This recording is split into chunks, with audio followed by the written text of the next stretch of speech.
Hey y'all, it's Sade here. Welcome back to my channel, All Things Maternal.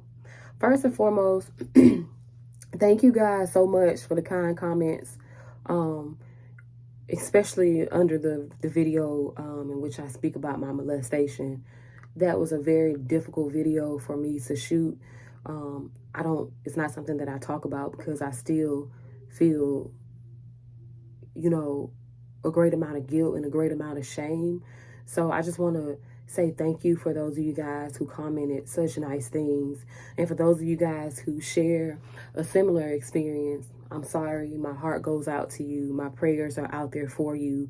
I hate that we share this experience, but I am also thankful that we can come together in this safe space and speak our truth and not be judged about it.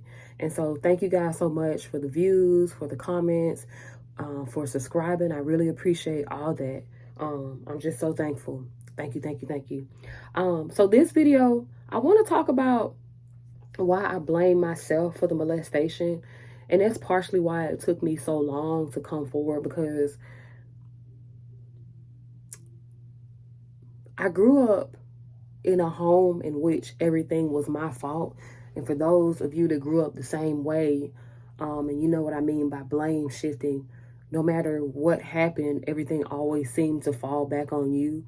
And even if you didn't grow up that way, and you ended up getting into a relationship in which you were treated that way, I mistreated you, they say. However, it's your fault because of XYZ. And sometimes it's not even openly communicated, but you still feel that way through another person's actions, especially if they can be covert or passive aggressive in the way that they communicate with people. And so the fault finding, just the mere fact that I felt like everything was my fault, and I took on my childhood and the life I lived in general as a burden. I was a let me make other people comfortable type of person, and let me just avoid my real feelings type of person. So even though I was hurting, I was willing to accept that it was my fault just so I could keep peace in my home. And just to, I guess, go a little further in my point, as I told you guys, my mom is deceased. She's been dead now. It'll be 15 years next month, actually. Yeah, it'll be 15 years next month.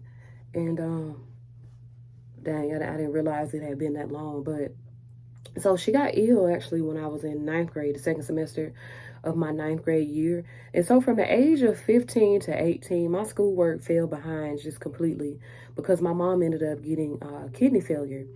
And I believe at the time she was in stage 2 or 3 of kidney failure, aka renal failure, is another term for it. But so she had renal failure, and so my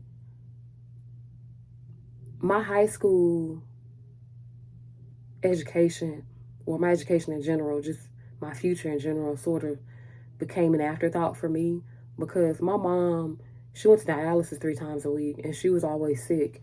And when she got home, and I never forget, she went to dialysis on Tuesdays and Thursdays, and so I would miss school every Tuesday and Thursday because I felt like I needed to be home.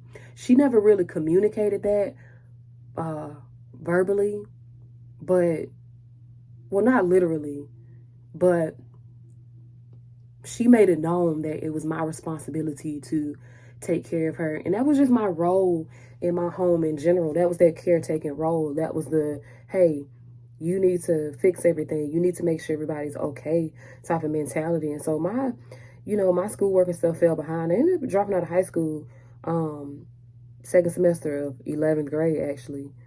And I ended up getting the GED that next year. But graduated from high school, going to prom and all these things, these were like dreams of mine that I never experienced. Now in hindsight, it is what it is. I can't change the past. I wish it was a memory of mine that I finished school, that I had friends, that I had a social life. Listen, never went to a basketball game in school, never went to a football game, never was a part of any social clubs, any of that stuff, because I couldn't.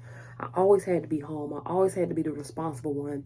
And I had a younger sister as well who was 11 years younger than me, who I had to take care of, who had to make sure I had to make sure her schoolwork was done. I had to make sure her hair was done. I had adult responsibilities at 15, 16, 17, 18 that a lot of my peers did not have. And it caused a lot of jealousy. I'm not gonna lie, I wished I had their lives. I remember young Sade thinking like, dang, I wish I could have a social life. I wish I could participate. I wish I could be a part of the IT crowd, but I just didn't have time. I had priorities. And I realize now that those things weren't my responsibility, just like it also wasn't my responsibility to remain quiet all these years about my experience. That's not my, it's not, I'm not responsible for um, uh, making sure that my abuser isn't known to be an abuser. Now, I'm not saying I'm sitting out here bashing my mom's name left and right, but I am going to say that I am going to be honest about my experience because it's my experience. And now that I see other people have had that experience too, I feel like it's my duty to speak on my experience so that people can be healed and people can move forward, because after all, that's the whole point of this whole thing. At least I feel. So the second reason why I blame myself for my molestation and just abuse, period, outside of just believing that everything was my fault, was just that I was a people pleaser. You know, um, I didn't want to disappoint people. It started with not wanting to disappoint my mom. My mom was a crier. I don't know if you guys have experienced that with abusive parents or abusive people in general. The ones when you finally gather the courage to stand up for yourself, they start crying, and they morph their personality into this sweet person who just loves you and adores you for a short amount of time to get you back in line. Well, I never wanted to experience that. I didn't want to disappoint my mom. I never wanted to be the reason why she cried. Now I realized years later that her tears may have been crocodile. I don't know. When I say may, because it's subjective. My mom is dead. She was never diagnosed with any mental illnesses, or anything. So I really don't know. I don't know. I've wondered if my mom was a narcissist, you know, all those things. I don't know. I'll probably never know. And I'm okay with that. But back to the people pleasing. I lacked the courage to say anything because I didn't want to disappoint people. Um, I was more of a, when they say fight or flight, I was more of a flight person. I definitely ran away from confrontation and conflict because I didn't know how to stand up for myself properly. I knew that everything was my fault, already in my mind. So it was like it was really no reason for me to say anything. So yeah, those things stopped me from coming forward sooner. I blame myself for everything, and I was a people pleaser. Can you relate to that? Do you blame yourself now, or have you blamed yourself in the past for the wrongdoings of others? Have you been mistreated by people and you thought it was your fault? Have you felt a tremendous amount of guilt and shame because of that? Let me know. Are you a people pleaser? Do you hate disappointing people? Can you relate to what I'm saying? Let me know in the comments. I'll talk to you guys soon.